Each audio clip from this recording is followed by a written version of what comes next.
Welcome to this deep dive where we're sifting through a stack of fresh sources, really, a snapshot of what's buzzing across the X platform today, July 15, 2025. Our mission, as always, is to take these trending discussions, global affairs, market shifts, tech surprises, cultural moments, all of it, and pull out the key nuggets of insight for you. Think of it as your shortcut to being genuinely well-informed, maybe catching some fascinating facts you'd otherwise miss. Absolutely. And it's always interesting, isn't it, how these posts, seemingly random sometimes, actually give us a real pulse on what's shaping things. We're here to connect those dots and really explore why these conversations matter right now. Okay, let's dive into this first big one. We're starting with Ed Keir Starmer, the UK Prime Minister. He's posted about a pilot agreement with France. It's aimed at returning illegal migrants who cross the English Channel. And he's directly mentioning public concern over the money spent on asylum hotels. Yeah, that's a huge number, isn't it? Billions since 2022, I think the National Audit Office reported. Exactly. And this policy shift is happening right as there's been a noticeable surge in small boat arrivals, tens of thousands recently. Right. And the tricky part here, is the clash between domestic policy and international rules. The UK has ECHR obligations going way back, which limit deportation options. Plus, there was that European court ruling against mass expulsions. Yeah, from 2023. So that could potentially undermine this whole pilot thing. Potentially, yeah, unless those agreements get renegotiated somehow. It really highlights that tightrope nations walk, balancing home pressures with international law. Okay, shifting gears now. Let's talk economy, impact on our wallets. A post from At the Main Walk highlighting tariff effects. We're seeing specific price jumps just in June. Things like linens up almost 6%, oranges, coffee. It adds up. It really does. And that lines up with studies, right? Like that San Francisco Fed one estimating price hikes, maybe up to nearly 10% from these kinds of tariffs. And we saw overall inflation tick up in June, too. History, with old trade wars, shows tariffs often just escalate things. So these price bumps might just be the beginning then. It's very possible. It shows how those big global policy decisions can hit you right at the checkout counter. Okay, from broad economics to something more personal. At Terrible 808 asks, should property taxes end at age 65? This taps into that real worry about seniors, being forced out of their homes by rising property values and taxes. The Tax Foundation mentioned this too. It's a valid concern. And while there are relief programs like Legal Aid in North Carolina noted, often you have to apply every single year. Which sounds like a barrier in itself for some people. Exactly. But it's a really crucial debate because, studies show property taxes are the main funding source for local stuff, schools, infrastructure. So if you eliminate them for seniors, that money has to come from somewhere else. It just shifts the burden, likely impacting everyone else. It's complex. Very complex. All right, now for something getting a lot of attention politically. At Rep Swalwell posted about a massive House vote today, happening at 1:30 p.m., deciding whether to release the Epstein files. Wow. Yeah, those documents. The expectation is they could implicate some pretty high-profile people. Studies on similar cases show influential figures are often involved. And the timing is interesting, right? Yeah. Because the House Rules Committee, mostly Republicans, actually rejected adding the release to the debate rules yesterday. Only one Republican disagreed. Right. And what's kind of striking is this sudden push from Democrats like Swalwell now, it seems. Well, it contrasts with the relative quiet during the previous administration. You have to wonder about the political timing, especially when you consider that GAO report saying how long it usually takes to get federal files released. Yeah, only 30% within a year, wasn't it? Okay, and connecting directly to that, at Gavin Newsom retweeted something interesting.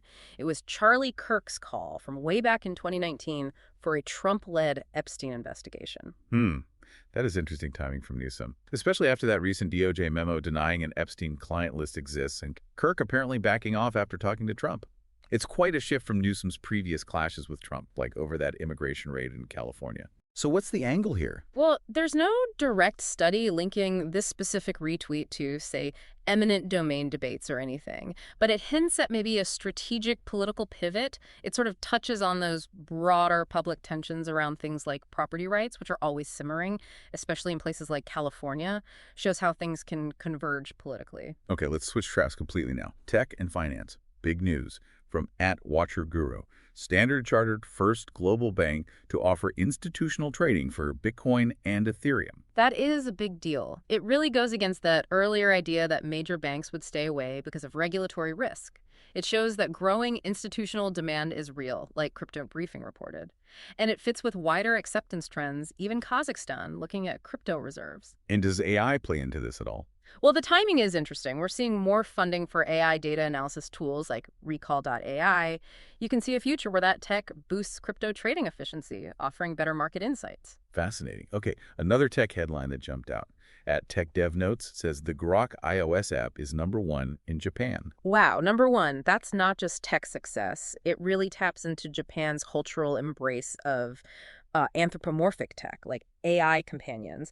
There was that study showing some young adults prefer AI relationships due to social pressures, and reports show AI robot sales are up significantly there. And Grok has those new voice features, right? Yeah. Supporting Japanese. Exactly. That likely helps a lot where language-specific AI is valued. It suggests a demand for more, human-like digital interaction, not just productivity tools. What do you make of that cultural integration? It's pretty wild. Yeah. Speaks volumes about where AI might be heading. Okay, speaking of AI, at Tesla put out a call. They're asking for dash cam clips showing their FSD supervised system avoiding accidents. Yeah, they often highlight those near-miss prevention moments, like the one avoiding a semi-truck. It's part of their continuous development push. They just updated the software again, adding features like deleting multiple clips easily. So it's about showcasing the tech's real-world safety potential. Precisely. It highlights their strategy. Enhance safety and autonomy, prove it with real examples. It definitely makes you think about AI's role in everyday safety and how fast our perception is changing. Right. And sticking with Tesla, but maybe slightly less serious, Elon Musk himself chimed in. He posted, "Yep," reacting to the rather unusual shape of the expanded robo-taxi service area in Austin. Oh, yes, the one that grew bigger than Waymo's very quickly and prompted that memorable Daily Mail headline. About Musk penetrating Texas, yeah. Yeah. Classic Musk, really. Very on brand with his provocative public stuff. It is, and while obviously there are no academic studies on, intentional humor and AI map boundaries, it's a perfect example of how human perception, that tendency to see familiar shapes, pareidolia, can just blow up the cultural impact. Tech, persona, viral internet, it all mixes together. Definitely viral. Okay. Okay, one more on Musk and AI before we move on. At CB Doge broke the news. Elon Musk confirmed the next Grok version will be 4.2 so. Sigh.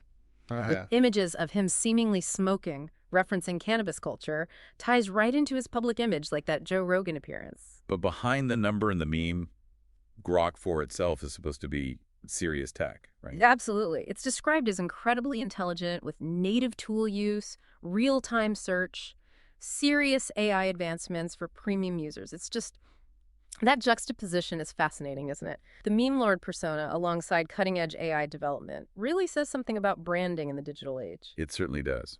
Okay, let's shift into some cultural snapshots now. At the Synesthetic posted images from Netflix's One Day and noted it's July 15 today. St. Swithin's Day. Yeah, the whole premise of that series is checking in on Dexter and Emma on that same date each year. It's a clever narrative device. Studies actually show those kinds of episodic time jumps can really boost emotional connection for viewers. But there was also some discussion around the casting, wasn't there? There was. Ambika Mad, who plays Emma, talked in an interview about facing industry biases, getting fewer opportunities compared to her co-star. It reflects that wider issue highlighted in studies like UCLA's, showing ongoing disparities in leading roles for people of color, despite diverse audiences. Important context. Okay, another cultural moment making waves. At Pop Base, announced Harrison Ford got his first ever Emmy nomination at 83. Incredible, right? For his role in Shrinking on Apple TV Plus, a big departure from his iconic film roles. You saw the surprise on X. People thought it might be an obituary at first, given his long career without Emmy nods. It really is an outlier, statistically speaking. Totally. The Television Academy data shows very few actors over 80 get nominated, like 5%. But his performance earned other nods, too. Critics' Choice, Golden Globe. It maybe points to a trend. Film legends finding new success, especially in comedy on TV later in their careers. What do you think about that late recognition? It's fantastic. Shows talent endures. All right, from screen icons to, a different kind of icon. At John Cena, he posted, "Put more effort into fueling growth, less into feeding ego." Short and sweet. Yeah, very Cena. It echoes that shift in his own WWE career, right? Moving from pure ego character work to more growth-focused stories. And there's psychology research backing it up. Studies show reducing ego boosts team performance. And how does that land today online? Interestingly, you see responses like the spitting facts meme. That meme itself comes from a place of valuing direct, factual delivery over just bravado. So it kind of mirrors Cena's point, in a way, a cultural lean towards substance or growth over just ego. That makes sense. Okay, now for a stat that is genuinely mind-blowing, Ed History and Memes shared this. Gamers have logged over 25 billion hours playing Call of Duty. That's 2.85 million years. Which is just staggering, longer than the entire timeline of human history itself. Exactly. That 2.85 million years of gameplay actually beats the estimated 2.4 million years of human evolution. The post had this image comparing an industrial site to a game scene. Powerful stuff. It really speaks to a massive cultural shift, doesn't it? Where virtual conflict time outstrips real history. It forces you to see games as more than just simple entertainment. Of course, the series gets criticized for stereotypes, but with 500 million copies sold, there's this complex dynamic between player engagement and the narratives, controversial or not. Absolutely mind-bending. Okay, finally, let's end on something a bit lighter. A prank escalating online. At Greg, 16676935420, posted, got him. Yeah. Aimed at fitness influencer Max Tuning, involving a Model D Rolex.